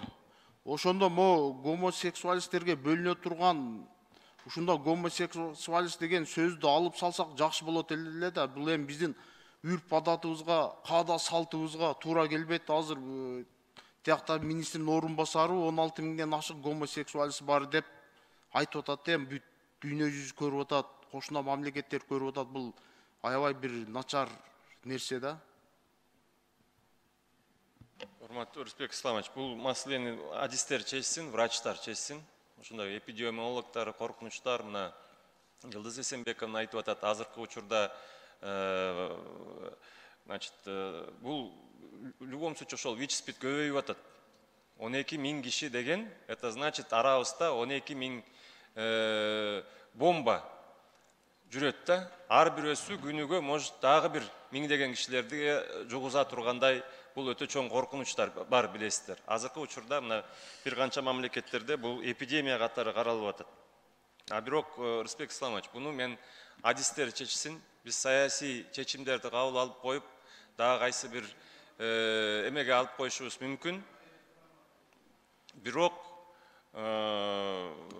бул маселеде биз албетте эл аралык практика бар, илим бар, дагы кайсы бир эмелер бар. Ошону мен оюмча саламаттык сактоо министрлиги өзү карап, өзү чечет. Макул, ишиңизерге ийгилик. Рахмат. Кошумчалап койсом болобу? Рысбек Азыр. Мен бергенде сүйлөйсүн, макулбу? Жооп берсинби? Жооп бериңиз. Минздрав чечет деп калып, ушунча айтканда, биз пока ошо глобальный фонддон акча алып турганда аларды такыр чийип кое албайбыз. Жана окубадыкпы алардын талаптарын.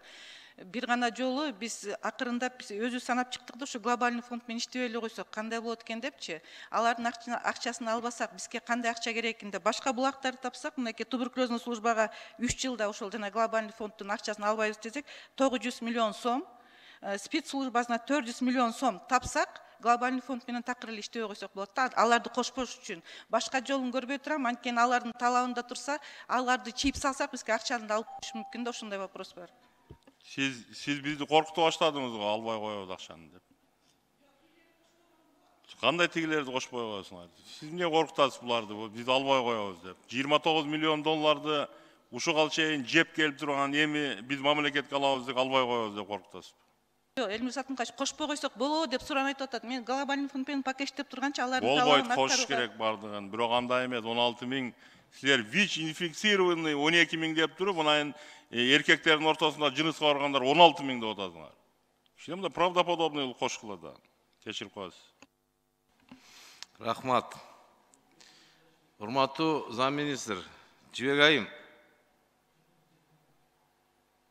Жылыга мамлекеттен туберкулезге канча акча бөлүнөт? Мен жооп берсем болобу, жылыга биздин туберкулездин службага 840 миллион акча бөлүнөт. Канча? 840 миллион акча бөлүнөт. Но поддержкагачы ВИЧ, СПИД против этого канча? Бөлүнөбү? Бизге 16 жылдан баштап жыл сайын дары дармекти алыш үчүн 20 миллион сомдон кошулат. Быйылкы жылга бизге 83 миллион сом кошулду. Биз ошону менен дары дармектерди анан Кыргызстандагы 34 лабораториянын тест система менен камсыз кылабыз. Уктуңар. Кезектеги сөз Коргонбай уулу Жүсүпбекте. Жок. Нарматова Надира Азизовна, сөз сизде. Рахмат. Эдил Жолдубаевич, сиз айтсаңызчы, ушу координациялык кеңештин жетекчиси экендигиңизди моюнга алдыңызбы? Декабрда курамы жагыланып, ошондой токтом чыгарылган. Ооба, мен координациялык кеңештин жетекчиси болом, бирок координациялык кеңеш жанагыл страновой комитетке эч кандай тиешеси жок. Ал биздин координациялык кеңеште каралгандай эмес, мен эч кандай бир дагы тиешем жок. Азыркы глобалдык фонд менен иштөөчү бул сиз айткандай страновой комитетте болуп атабы? Аны сиз бүгүн уктуңузбу? Страновой комитет бар. Мен бир сөздү айтып коеюнчу, урматтуу депутаттар. Ким көзөмөлдөйт анда? Камила Абдразаковна, сиз мына вице-премьер болуп жүргөндө мурунку Мен тактоо эле киргизип атам, мен уктум жооптон. Камила Абдразаковна айтып кетти го, жанагы сиз көзөмөлдөшүңүз керек дагы. Камила Абдразаковна вице-премьер болуп турганда ушундай болчу да, азыркы учурда бизде министрдин ролу, жоопкерчилиги, жетекчиликтин чечими менен бүт саясаттын бардыгын министр чечет. Кадр болобу, долбоор болобу, кандай? Мурун мисалы Камила Абдразаковна. Жок, бизди окутпаңчы сиз. Министрди ким көзөмөлдөйт? Аппарат чечиши. Саламаттык сактоо министрлигин ким көзөмөлдөйт? Саламаттык сактоо министрлигин министр өзү көзөмөлдөйт. Анан жооп жетекчиликтин кандайдыр бир тапшырма, стратегиялык программаларды биз ошол мен берген суроома түшүнүп атасызбы? Же биз нападениеге өтсөм эле ушул акыбалдан чыгып кетем деп ойлойсузбу? Киришпесек болбойт. Кезектеги сөз Атабыз Шайлообек Карыбековичте. Чоң рахмат, урматтуу Бактысөнович. Эдил Жолдубаевич, ушул 29 миллион доллар качан чыгып кеткен мамлекеттин көзөмөлүнөн? Кайсы жылдан баштап?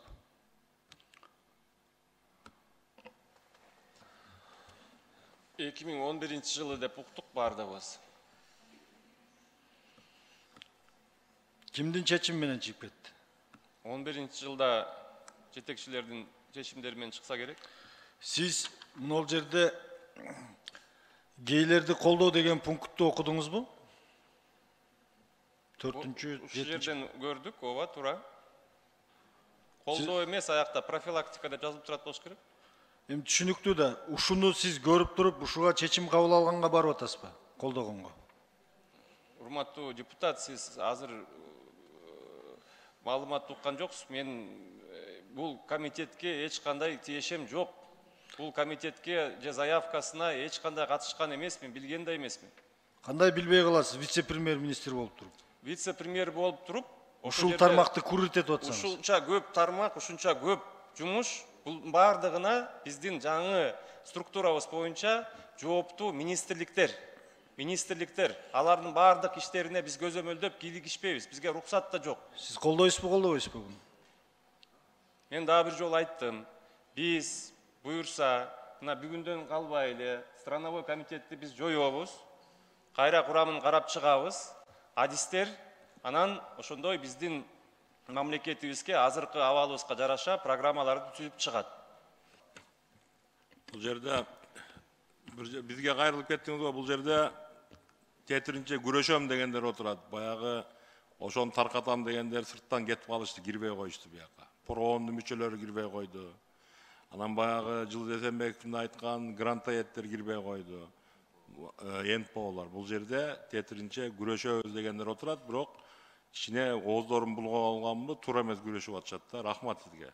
Элмез Аракевич, тиги Бүбү Сара деген эжеби ким? Бүбү кайнабы эже? Атыңыз ким? Атыңыз. Биз албай коебуз деп коркутуп атпайсызбы депутаттарды? Албай коюунун жолу барбы деп сурады. Жол ошол деп айттым. Алардын требованиясы. Мен сизге кайталап айтып атам. Мындай жол менен миллиард доллар алсаңыз дагы бетке түкүрө турган жол булчу. Буну албаш керек. Улут дегенди курутуп атасыз. Болдубу? Сайлау Карабекович.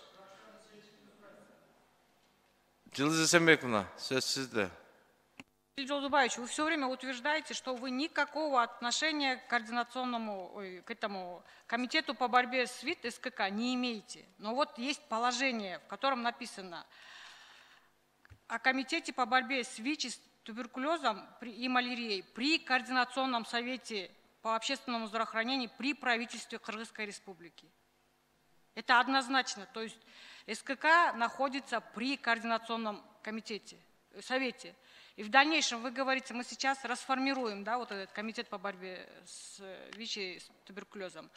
А кто будет координировать работу?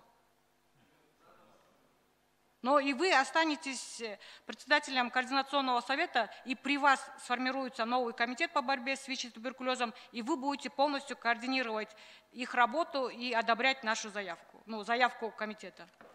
Эсенбековна, каждый должен заниматься своей компетентностью. Я не компетентен, я не врач, я не эпидемиолог, я не обладаю медицинской специальностью. Я доверяю в этом деле нашим специалистам, профессионалам. Ну тогда нужно новое положение нам принять, что вот этот координационный комитет по борьбе с ВИЧ и с туберкулезом должен быть не при координационном совете. Вы сейчас опять отказываетесь, да, что не принимаете то, что вы являетесь председателем Координационного совета. Координационный совет занимается, как вы знаете, у нас очень много сейчас реформ предстоит здравоохранения, начиная от ФОМСа, от реформы лекарственного обеспечения, аптек, строительства зданий и прочее, прочее, прочее. Этот вопрос, он вообще как бы не столь, знаете, на моем радаре он не является приоритетом до сегодняшнего дня, не являлся. Ну, вообще непонятно, что на вашем радаре является приоритетом тогда, если не здравоохранение. Нет, сейчас здравоохранение находится в очень плачевном состоянии. Очень много вопросов по здравоохранению. Абсолютно, вот 6 детей умерло на Иссыкуле. Никаких тоже мер не принято. Нет, там даже не было на бакпосев отправлено, кровь не была отправлена на бакпосев, на чувствительность к антибиотику. То есть в здравоохранении тоже оно, вы говорите, я тут ни при чем, я не специалист, но вы, к сожалению, не знаю, к нашему, наверное, к народу, вы вице-премьер-министр по социальным вопросам. И вы должны, в нашем радаре всегда должно быть на первом месте здравоохранение. Здоровье нации – это самое главное. Я сразу же выехал в Каракол, 6 детей, когда вы говорите, младенцев погибли в роддоме, я лично выехал, я туда направил вначале комиссию, а потом мы там полностью все провели, посетили комиссию и руководству доложились. Но что вы сделали в итоге? Не был проведен бакпосев, то есть чувствительность. Жылдыз Эсенбековна, уже все понятно, кто что сделал, кто ничего не сделал, кто что сделал, все понятно. Мы все это отразим у себя в решении. Хорошо? Фракции. 2 фракций. Кезектеги сөз Сатпалбек Элмезараховичте. Менде сөз деле эмес, мындай жыйынтыктап коелу, жыйыныбыз бүттү, урматтуу депутаттар, мен силерге ыраазычылык айтып, анан могул жерде чакырылгандарга дагы бир катуураак сөз болуп кетсе, силер туурасын алгыла. Мен бир эле кошумчам, бүгүнкү биздин жыйында мен бир нерсени түшүндүм. Атадов Шайлоо мырзанын айткан сөзүнөн кийин мындай түшүнүктүү болуп атат да, биз көрсө, урматтуу депутат Атадов, Bular biz emес, bular görse profilaktika menен propaganda degенди айырмалап алып тур да. Адаштырып алып тур ордун. Сиздин көтөргөн маселеңиз өтө туура. Себеп дегенде мен азыр бүгүнкү сөздөн бир дагы профилактика жөнүндө сезбедим. Сөздөрү барды профилактика болуп кетип аткандан кийин. Бирок бардыгы үгүт. Үгүт, сиз айтмакчы ушундай болсун, бул болсун, тиги болсун деген эле үгүт. Үгүт иштери жүрүп атыптыр. Со мной, я думаю, согласны, да, Жылдыз Эсенбек? Это чистейшая воды пропаганда. Нет никакой профилактики. Ошондуктан мен суранар элем, урматтуу Эдил Жолдубаевич, урматтуу мына медиктер дейин, ак халатчан айымдар, агайлар, сиздерге бир аз туура эмес, жарашыктуу эмес нерселерди азыр байлап атабыз, бирок өзүңөр ушуга жеткирдиңер. Себеп дегенде өзүңөр таламын талашып атасыңар бунун. Тура профилактика кылыш керек, но не пропаганда. Вы пропагандируете этим.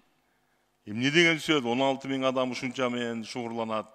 Анан эң бир күлкүлүү жери секс работниктердин клиенттерин профилактика кылуу деп. Ошон клиенттердин тизмеси барбы бизде? Ким ал клиенттер?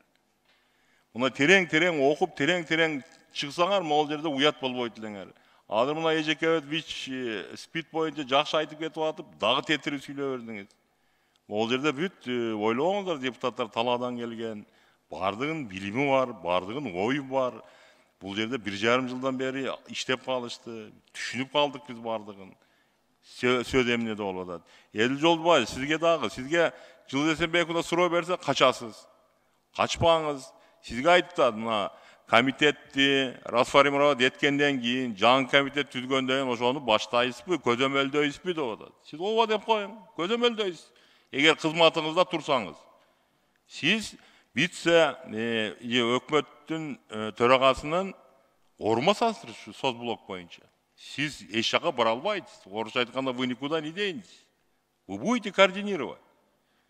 Анан мону сиз айтып атпайсызбы, менин горизонтумда жок дедиңизби, радарымда жок дедиңиз. Радарга кошпойңуз буну. Мен чоң ыраазычылык айтам депутаттарга, мына бүгүн тыныгыбызы жок иштеп койдук. Баксы сизге рахмат.